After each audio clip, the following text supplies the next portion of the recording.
Welcome to the Senior Moment podcast, where we dive into topics that deal with seniors and senior living. If you are a senior, work with a senior, or have a senior in your life, this is the podcast for you. You never know what topics will be discussed in each and every episode. Hosted by Cindy Cannon and Brady Tabbs. This is the Senior Moment podcast.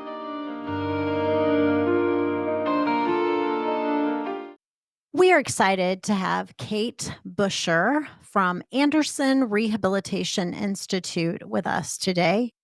We have asked Kate to come and talk about rehabilitation. We know as a senior, most people experience some type of a fall at some point. And so we know winter is going to be upon us here. And I know typically in the senior industry, we see more falls in the winter because of the bad weather. And so we just thought we would invite Kate in to talk a little bit about rehabilitation. I think it's one of the areas that families are just so uneducated about.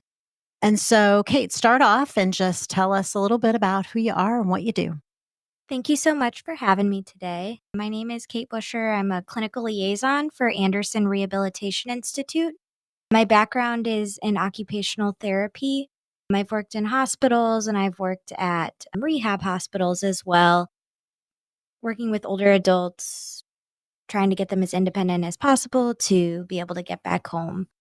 In my role as a clinical liaison at Anderson, one of the main things I do is review referrals and work with our doctors and our team to help connect patients with the care they need in order to get the rehab they need so they can get back home as quickly as possible. Perfect. Can you give us a brief description of Anderson Rehabilitation Institute? Yeah, so Anderson Rehabilitation Institute, we are a 34-bed inpatient acute rehabilitation hospital.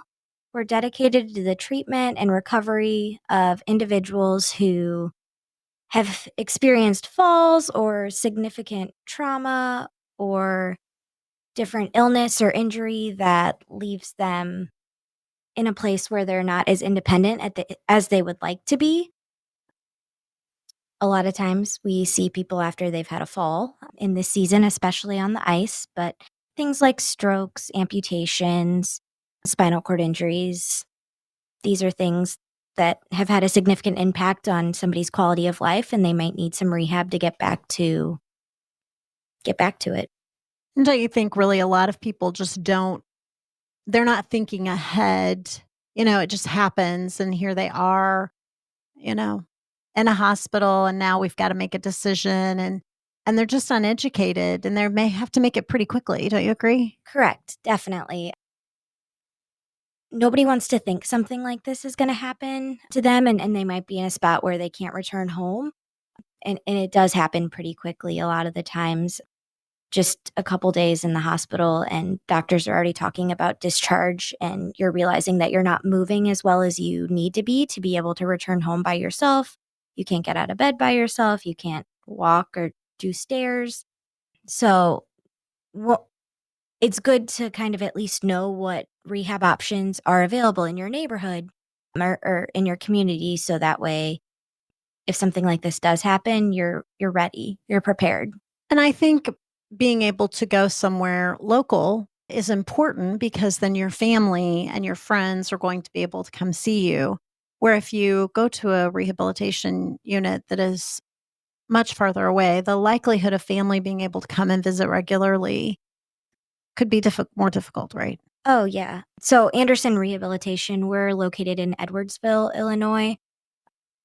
A lot of our patients are coming from local hospitals, but even further across the river in St. Louis, coming back to get rehab close to home with that family support. Perfect. So why don't you explain the different types of rehabilitation that you offer? Yeah, so acute rehabilitation, which is what we are at Anderson, we do a combination of different things, but your rehabilitation is led by a physical medicine and rehabilitation physician. They manage all the care, and then you've got your physical, occupational, and speech therapy if you were to need that. Physical therapy works on things like walking, getting in and out of bed, practicing transfers. Occupational therapy translates a little bit more to working on what you would need to do to take care of yourself. So, getting dressed, taking care of yourself in the bathroom, equipment you might need to navigate that space. Speech therapy can work on swallowing and also cognition, speech and aphasia, finding your words. We have registered nurses on staff as well that provide all the medication while you're with us. And then there's other members of the interdisciplinary team too, respiratory therapy, a dietitian, in-house dialysis. So we have all these services on site so that you can really focus on working with the physical and occupational and speech therapists. And so this is a standalone unit. There's no long-term care attached to it, correct? Which a lot of people, don't understand, right? That a lot of rehabilitation units are attached to a long-term care facility. Correct. Yeah. So inpatient rehabilitation or acute inpatient rehabilitation, which is what we are, the average length of stay is about 10 to 12 days. It is short term only. So our patients are with us to get the intensive therapy for really about 3 hours a day with the goal to get home as quickly as possible. Okay, perfect. So very intense. I was just going to ask, what is the difference between skilled rehab in the nursing home setting and acute rehab, which you offer? Yeah, so one of the main differences is just the intensity of the program. It is a requirement to participate in the 3 hours of therapy a day. I know that can sound a little bit scary, but it's broken up throughout the day through multiple sessions, and the therapists are working with the patients one on one to address their self care needs. And so, really, honestly, the getting out of bed, doing your morning routine, getting dressed for the day, that could be an hour of working with occupational therapy, as they're giving you tips and tricks and strengthening and making sure you're safe while doing it. You might break for lunch, then you could work with physical therapy where you're working on walking and balance. We do have a beautiful therapy gym. It's all windows. There's actually a car in there to practice simulating getting in and out of the car. Lots of different bathroom setups, tub showers, walk in showers to practice the closest to what you might have at home. So because it is it's a more intense therapy situation, is there a criteria they have to meet to be able to be eligible to do the acute rehab versus just traditional rehab? So there is some diagnoses or some conditions that patients might have that might make them a better candidate for acute rehab versus a skilled facility.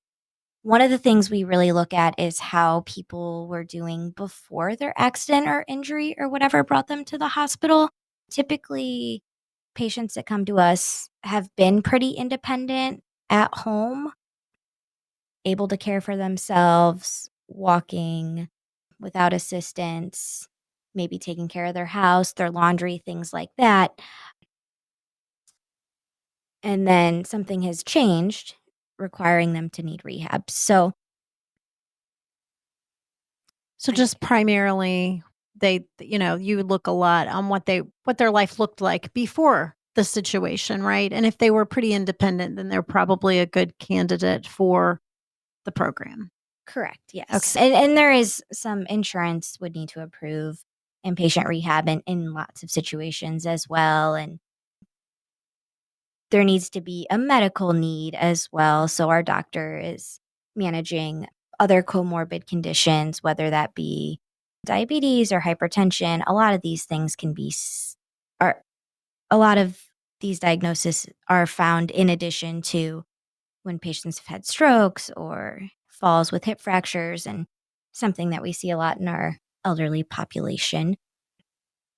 And we do see a lot of families that, you obviously you talked about insurances approving things. And I I was gonna say, I believe that one of the challenges that we see here is, you know, residents may decide to change from a traditional Medicare plan to a Advantage plan, or their retirement program, went with a more managed plan, and they may fall and break a hip, and then all of a sudden, you know, for someone who's been pretty independent, and then you get 10 or 12 days of rehab.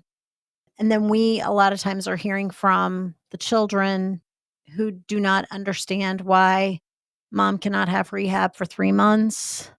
And so it's a challenge on our end where we don't feel like people are probably very educated. They're not maybe talking with their parents about their health provider choices, or if there's been a change in a managed care plan, that they understand what those look like ahead of time, because most of the time they're scrambling, and we're hearing about it on the back end, probably much like you're hearing about it too on your end from your case managers and people who are trying to help them exit from the situation because they were not going to pay.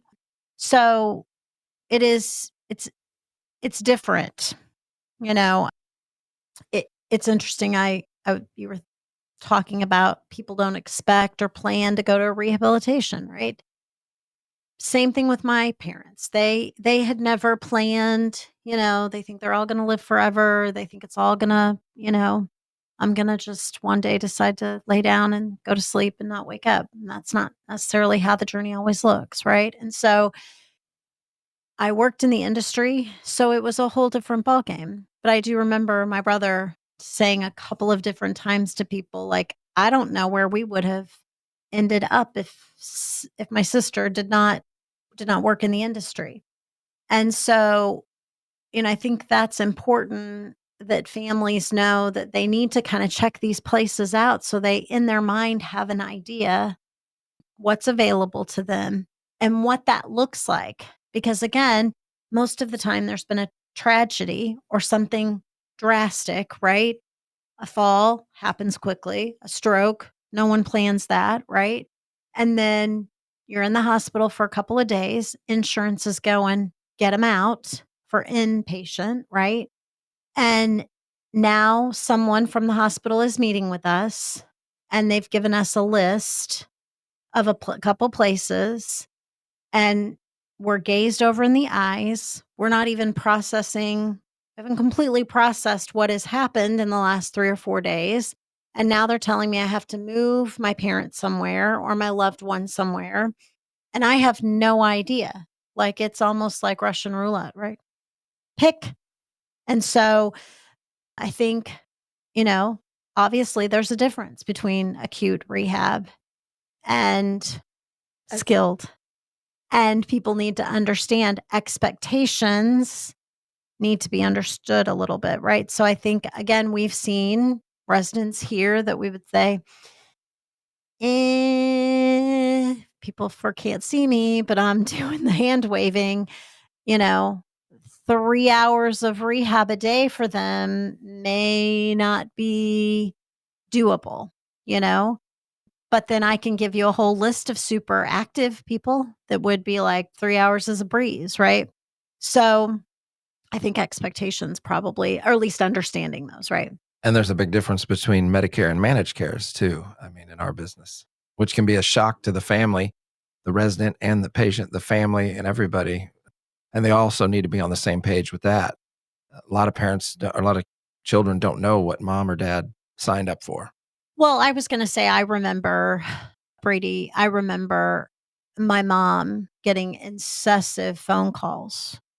And, my parents, again, everyone's situation is different when it comes to insurance. And I know there's affordability and people have to look at the entire picture. Totally understand that. We had chosen the traditional Medicare with a supplemental policy, but again, we were able to do that. And so that's the choice that we had made. But I remember my mom one time just keeping track, and like in a 30-day period, she had received like 26 phone calls. I mean, it was wild. And she had we had I had typed up this little thing, and she had this like little note card, and it was, "I'm sorry, my daughter handles all my insurance and medical needs." Okay?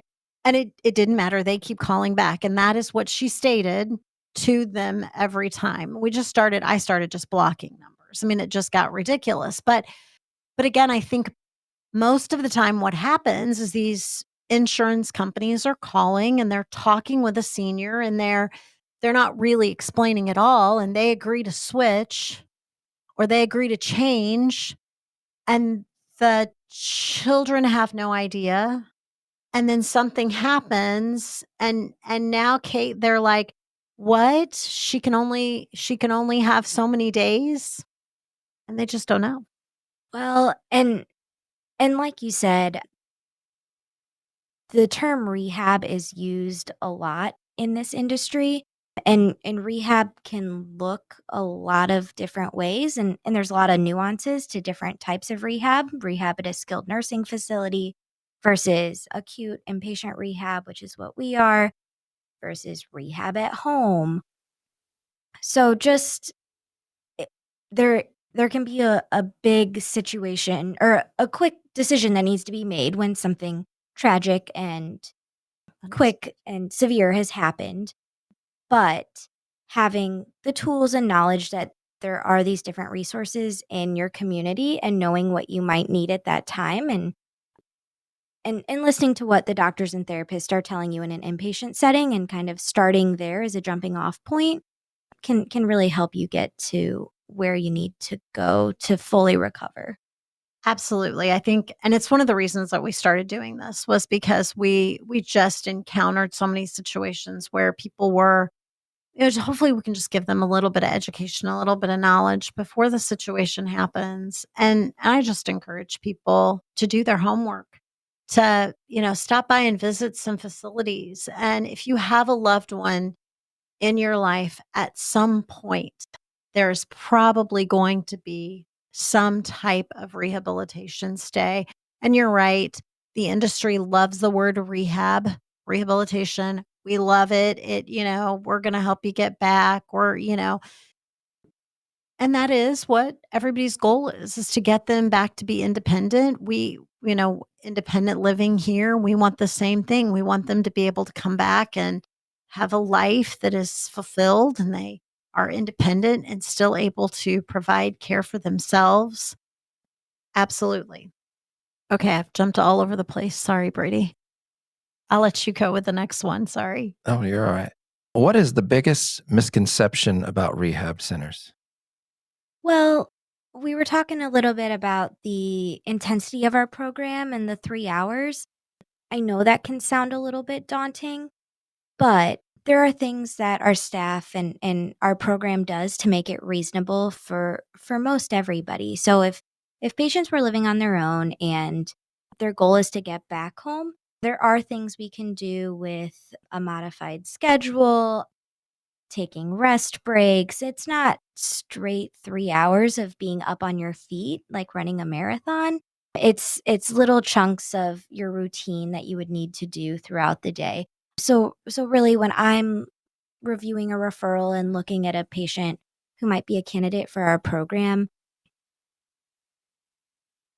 the 3 hours of therapy piece of it is not really something that turns people away, very frequently. If they're up and moving while they're in the hospital, that's something that we can work with. And if they're motivated, which And always I helps. just yes, I just that was gonna say, isn't it mindset? A huge part of it has to be mindset. Like, I think I It, can do it. it absolutely is, in my Mhm. experience, too. It's the mindset. and Yeah. and something I hear a lot from patients when I'm approaching them in the hospital and talking to them about the potential of coming to our rehab program, they say things like, "I can't even stand up yet," or "I need help getting out of bed." And I say, "That's okay. That's an okay place to start."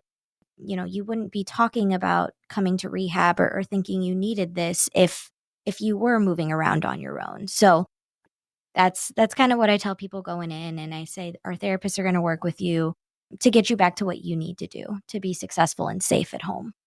Yeah, absolutely. That makes total sense. That it's probably too some fear in there, right? You're here talking to them about going to acute rehab and they're thinking, I can't even stand up.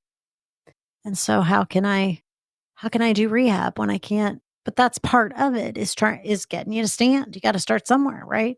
Got to start somewhere. What do you think the biggest misconception is about rehab centers? Did you just I ask that, just asked Brady? that. We're down to I am so sorry. I thought he asked the what difference. what is Woo! what I'll I am just off ask this one. today. What is the biggest challenge patients face during rehabilitation? Darn. Well, Sorry. that's Oh, it's okay. okay. Like we've talked about, it is something that comes up fast: an amputation, a stroke, a fall, a hip fracture. And so there's a lot of coming to terms with adjusting to this new reality, to just understanding that you may not be moving at the same pace as you were just yesterday. What One of the main things our staff does to work with patients with that is we have a really great case management program that works with families and patients all the way through their rehab process, because really the 10 to 12 days does feel like it goes very fast. So getting family involved in the recovery process, being part of the training, helping get equipment set up for home. I know that our case managers have worked with you here at Villa Rose very closely to help get your residents back here after a short rehab stay with us. And I've met Kim and Tara. They're great. Carrie, our wellness coordinator here at Villa Rose, and myself had to go screen a resident here down at Anderson Rehab Institute. And that's when I met you. And we were talking to Kim and Tara, and Kate had come up and give us a good tour, a very, very thorough tour, and took us into a conference room and sat down. And really, you were very professional, and it is a very impressive place. So I can tell you, I thought overall it was a great meeting with you and tour. And I know Carrie has been there a couple of times to screen people to make sure they're appropriate to come back. Obviously, when they come back to independent living, we want to make sure that if they need some supportive services, they can hook that up. But other than that, and you know, we have a lot of residents here. And so we do see a lot of residents go to rehabs. And we we do see a difference in specific rehabs. We get some that come back that need a lot of supportive care and they're struggling. And then we see others that are, they come back and they don't need any supportive care. They've really worked with them. And so, I think as our residents go to rehab, it's important to us that they find the right fit for them. Because, again, as you were talking about acute rehab, there are some here that are going to be super motivated to do that. And they would be fantastic candidates. And there are going to be other candidates that I would probably recommend a more traditional rehab setting, right? It's not for everyone, right? But for those that it would be appropriate, it sounds like it's a great solution, right? Right. And speaking to those people that may not have quite the motivation or are really not moving well, and they find themselves in more of a skilled nursing facility setting, getting some rehab, and then realize that maybe it's not enough. I'm not doing enough to get back to my goals. Like, there is opportunity for like a bridge program where if you find that, you're not getting what you need at a different level of care, you can always reach out to us, and we'd be happy to help to see what we can do to get you to our acute intensive rehab. And I know there's situations where we might not be the best right off the bat, but even kind of keeping it in the back of your mind for when it may become the So right time. interestingly that you said that, we currently just had a resident who was in St. Louis and went to an acute rehab and was there for a couple weeks, made some progress, made some really good progress, but probably not enough to come back to an independent setting. And so then she actually transferred to a different type of rehab to continue to do a couple more weeks of therapy.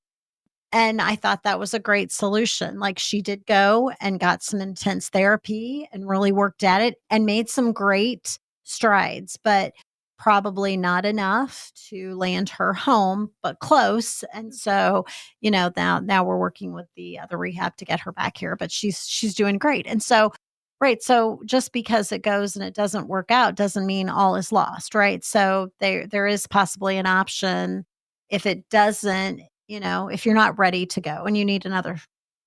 It's not a linear process, and we really, look at each referral and each patient scenario and situation for what it is, and try our best to connect people with the resources they need so they can be successful long term and get back to where they want to be. And that's probably the biggest takeaway there is that it's a plan built individually, right? So it's based on the individual needs. Sounds like your organization is very focused as you have this entire care team that's going to focus in on. And I was going to say, when you earlier were talking 34 beds, small enough that they really can focus, on getting you back. That's a big, sometimes they get overwhelmed when you're in big units. And yeah, that's probably a big benefit. They have a smaller And the niche. capability that, a small facility like ours provides is just that the therapists are, really working with you one on one. You might develop some consistency or some rapport with the same physical therapist throughout the course of the week. So, you're revisiting that conversation of, I have to do 2 steps to get into my house. Okay, so today we're going to practice standing. Tomorrow we're going to practice taking, walking on level ground. The next day we're going to practice a step. So having that consistency and in your therapy staff and having those people involved in the goals and the tasks that you need to do to be successful at home, and seeing that all the way through for you, I think can make a huge difference. So beyond just our therapy team, we do have the doctor, the nursing staff as well, and our team conferences on a weekly basis to talk about patients' progress, make sure we're setting realistic and appropriate timelines to get home. And with our program being short but intense, we really are looking for that 10 to 12 day range to get people back home. And Yeah. we always encourage, patients or residents to be engaged, or family or some type of advocate to be engaged, not to overstep, of course, but to be engaged. The therapists are very professional, and everybody's on the same team. And you have to realize that too. In my history with long-term care, it was skilled rehab. And I remember, and it's your, it's your motivation. And I've screened people in hospitals. Now they're going to a nursing home setting, but in a rehab hall, on a rehab hall. And I've walked in to screen people before, and I've seen them lay there and look at me and say, well, I guess they're sending me to the nursing home, or I guess they're sending me there. And then I've walked in and I've had them point at me and say, I'm coming for 2 weeks, or I'm coming for 20 days. Those people are motivated. The latter there, they're motivated. It's the ones that kind of throw up their hands and, and just don't see maybe the purpose, but the, everybody's on the same team, and your facility, I'm sure, is the same. They want to see them succeed as much as they do. So what is one piece of advice that you would give to families or seniors that are looking for a rehab center? So I would definitely make sure we're unpacking rehab, right? There's rehab across settings like we've talked about in our conversation today. And when doctors or hospitals are recommending that your loved one go to rehab, that you're asking questions of, what do you mean by that? What intensity?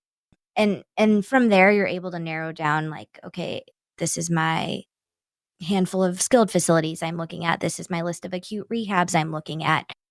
Medicare.gov is a great resource. It can, you can put rehab facility next to rehab facility and look at different metrics. I would always recommend, I know things come up fast, but if there's time to take a quick tour, at least see the building, I think that makes a big difference. And then reading reviews, but then also being close to home with family is going to be one of the biggest things that help people move through rehab so they can get back home, especially with family being involved with training or just supporting and advocacy to help get their loved one back home. And family and friends too. Everybody has family and friends that have gone through this before. So you can reach out to other family and friends, and word of mouth is it's the biggest thing in the marketing industry is word of mouth. You just, other families will know what has been a good experience for them and what works. So it's always good to reach out to. I think I think building a plan before something happens, like you were saying, I encourage people to just go and visit some of these rehab centers and like you said, understanding exactly what they do and exactly just so you get an idea because like I said, most people are going to at some point end up whether you had knee replacement. I mean, you could just have something, you know, a very simple procedure and all of a sudden something goes wrong with that and now you need more you need more care and so it may take you only plan to recover this many days and now I've got double the recovery time so just I just feel like too just building a plan knowing what your insurance is going to pay call just to inquire so that when someone is sitting across from you telling you they only approve 2 weeks at a time or 10 to 12 days, you're not completely shell shocked by that, right? And that you do have a plan in place and asking questions. That's a big we talked a little bit. I'm a huge person for someone having an advocate. When you're in the hospital and I know I'm going to be the same way. I'm going to be a super independent person and want to have my voice heard and all of those things. But when you're in the hospital and you are on medication and you are in pain and there's a whole team of people talking to you, I think back to my mom who couldn't have repeated anything they said. She's on pain medication and if she would not have had an advocate there, Lord only knows where she would have ended up and so I really encourage people if you don't have a family member in the area, find a friend or someone that can be your eyes and your ears for you and help you discuss things and help you look at things as a big picture. And if you talk about these things ahead of time, if you have and they're difficult conversations sometimes to have, but if you talk about these things ahead of time, then when the time comes, you you've already kind of talked about it. You already kind of know what to expect instead of a crisis mode. I just, I probably could have had Carrie come in and just talk about the amount of family calls that we get that are in crisis mode. They have no idea what to do. And, and they might call to ask, some of our advice on things. And of course, we aren't looking at the full picture like you get, right? And we a lot of times will say that, well, we don't know everything that's going on. And so I think that it's important that people do a little research ahead of time, get an advocate for you. I think those are pieces that maybe we miss because we don't want to think it's ever going to happen, right? I mean, nobody really wants to think that something's going to land me in rehab, but more than likely it happens, right? Brett, how many people go to rehabilitation every year? Inpatient rehabilitation.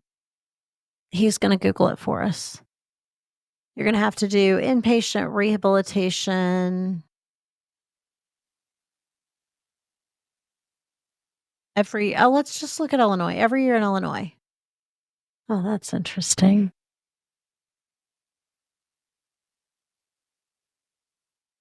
Go back up and put in inpatient rehab admissions.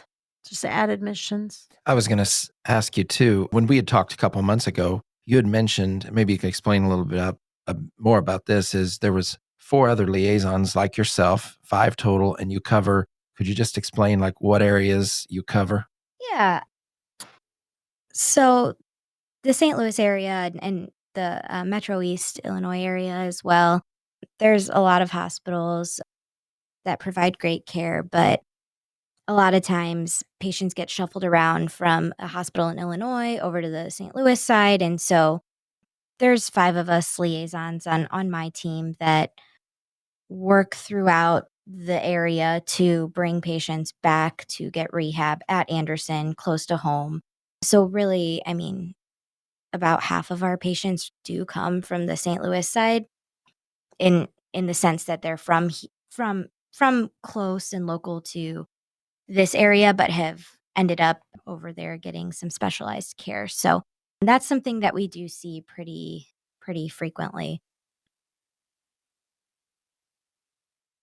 So we have some statistics 409,000 inpatient rehabilitation facility stays in the United States as of 2019.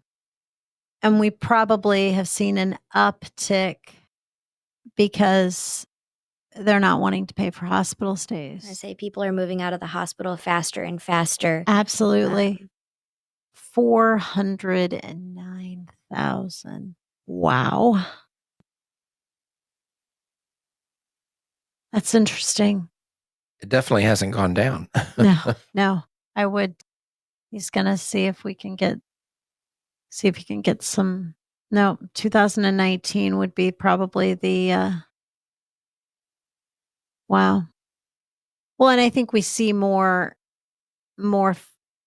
rehabilitation services, or as you were talking about, right? Like there's a lot of like what rehab, what are you talking about? Rehab to home? Are you talking about an inpatient facility? I think that, and we've seen more in rehabilitation facilities pop up. I mean, years ago, Brady, do you remember any standalone facility? No, not really. I I mean, mean, I it's always remember. the big thing was having a hall, instead of having them all I guess inclusion or all together in a long-term care facility, and you were just in with a long-term, you were there for rehab, but you were in with a long-term resident. Right. It went then from having your rehab halls. Some places had a specific hall for rehab. And then of course now it's gone to the private rooms. So, Right. I but remember hospitals having swing beds, yes, right? and they still do. Some And even are they're rural right, hospitals do. still do have those, but as far as like standalone, facilities that just did rehabilitation, I mean, again, Brady and I have been doing this a long time. And so, yeah, I was going to say when I was in Springfield, that one of the first facilities that I think your mom ended up going to for a while was the first, and it was not acute. It was just a standalone facility that just did rehab. And that was the first facility that I had really seen. And that was, gosh, 10, 12 years I ago. can't think of the name of it offhand. Bridge Care Suite. Bridge Care Suites, yes. Yeah, We're yeah. right. And they do mostly, I think there is a little bit of a long-term hall there now. Yeah, you said but that it used to now, but be it used it's to be absolute strictly skilled rehab. strictly skilled rehab, because on the home care side, we used to see quite a few people go home and need a little bit of home care, which I'm sure sometimes you see that too, right? They go home and they may just need a little bit just for a few weeks just to get them.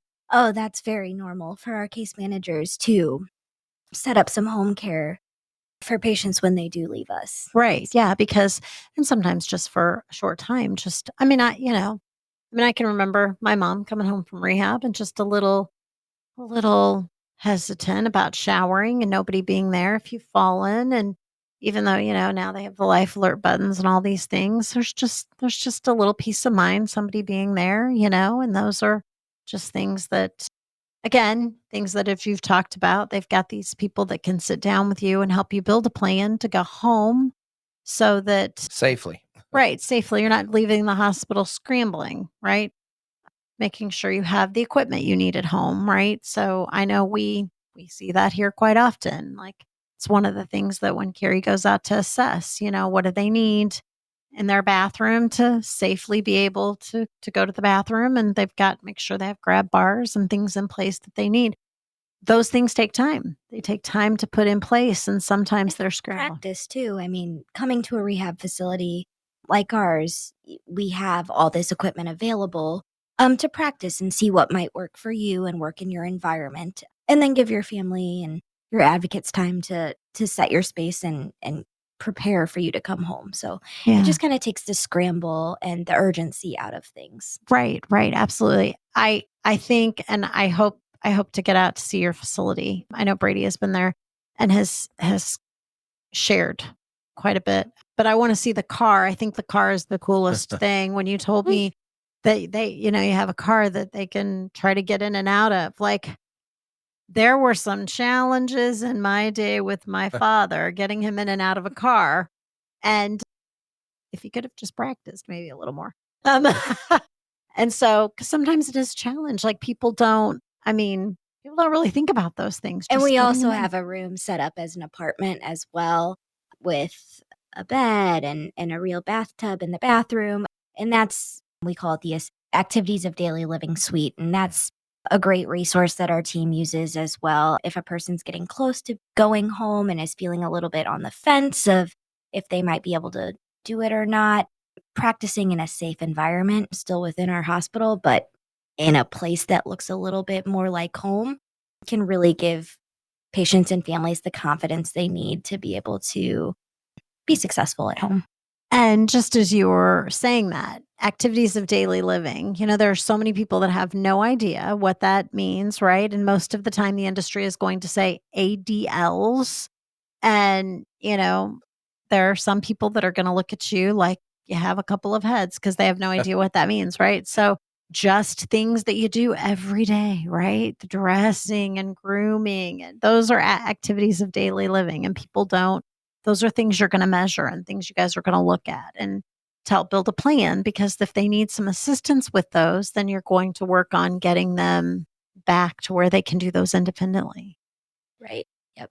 As an Absolutely. occupational therapist, that is, that's kind of my bread and butter. And that's what we're looking at when we're talking about when people need help and looking at what kind of rehab they need. It's how are they doing with their ADLs and what are we going to address while they're in rehab to become more independent with the things they need to do every day to take care of themselves at home. So yeah, that's a fancy term to just say to take care of yourself. Right, exactly. Absolutely, absolutely. How can people connect with you or Anderson Rehabilitation Institute?